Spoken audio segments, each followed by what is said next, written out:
Comme tous les matins, depuis quelques mois, Mathieu, 32 ans, est en pleine récolte de spiruline.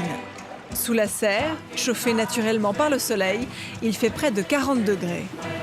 La spiruline, elle vit à 37 degrés d'eau. C'est pour ça qu'on ne met pas beaucoup d'eau pour accumuler de la chaleur.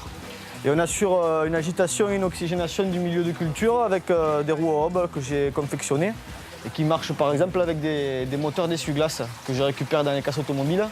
C'est très costaud et ça consomme très peu d'énergie, quoi. La spiruline est une algue présente sur Terre depuis plus de 3 milliards d'années. Les Aztèques en consommaient déjà. Si l'algue est réputée pour ses apports en fer, en vitamines et en minéraux, aujourd'hui sa production ne dépasse pas 3000 tonnes par an. Mathieu, lui, l'a découverte lors d'un voyage en Inde il y a quelques années. Là-bas, il n'y a pas de régime carné, c'est un régime végétarien. Donc au bout de 6 mois de voyage, je commençais à être carencé en protéines. Donc je suis allé dans une boutique ayurvédique, c'est la médecine des plantes aux plantes indiennes. Mathieu goûte à la spiruline et c'est la révélation.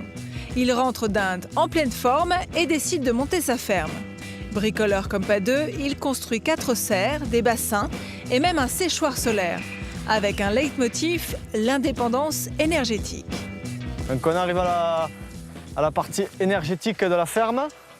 Donc là, il y a une éolienne de 350 watts, là, 24 volts, qui est positionnée là-haut. Et là, 4 panneaux solaires. Donc en fait, ils alimentent des batteries et c'est chargé dans les batteries. Les batteries alimentent elles-mêmes les moteurs d'essuie-glace.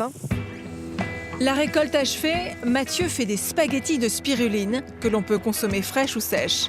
Il les vend ensuite par Internet comme complément alimentaire. Débrouillard, Mathieu a voulu faire de la récup pour sa ferme, toujours dans l'esprit développement durable.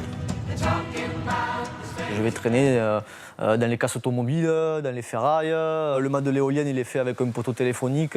C'est du bricolage, quoi, mais ça fonctionne très bien, quoi. Il n'y a pas besoin d'avoir forcément du 220 avec une ligne électrique pour faire une ferme de spiruline, quoi. Moi, je m'attache à ça, quoi. Le but, c'est que ce soit assez autonome, quoi, pour que ça puisse peut-être un jour être transmis à d'autres populations, etc. La spiruline est de plus en plus utilisée pour régler les problèmes de malnutrition. Le rêve de Mathieu, c'est que chacun puisse produire sa propre spiruline. Sa ferme est la preuve qu'avec un peu d'eau, de chaleur et d'ingéniosité, il est possible d'installer de petites unités de production dans les pays les plus pauvres.